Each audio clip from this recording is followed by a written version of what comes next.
आज big boss बघितल्यानंतर मला असं म्हणायचं की अभिजितच्या चुकीच्या निर्णयामुळे आपला डीपी दादा कॅप्टनशिपमधून बाहेर पडला। जो कॅप्टनशिपचा गेम होता त्यामध्ये निक्की, पॅडी, जान्हवी आणि अंकिता होत्या।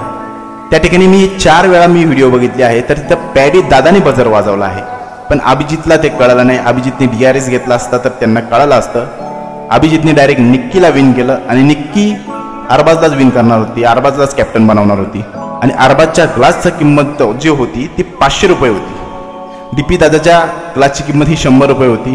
किती जरी ह्यांनी ग्लास पिले असते तर ह्यांना 5 ग्लास प्यावे लागले असते। त्यामुळं डीपी दादा जो आहे तो आपला कॅप्टनशिपमधून बाहेर पडला फक्त अभिजितच्या निर्णयामुळे।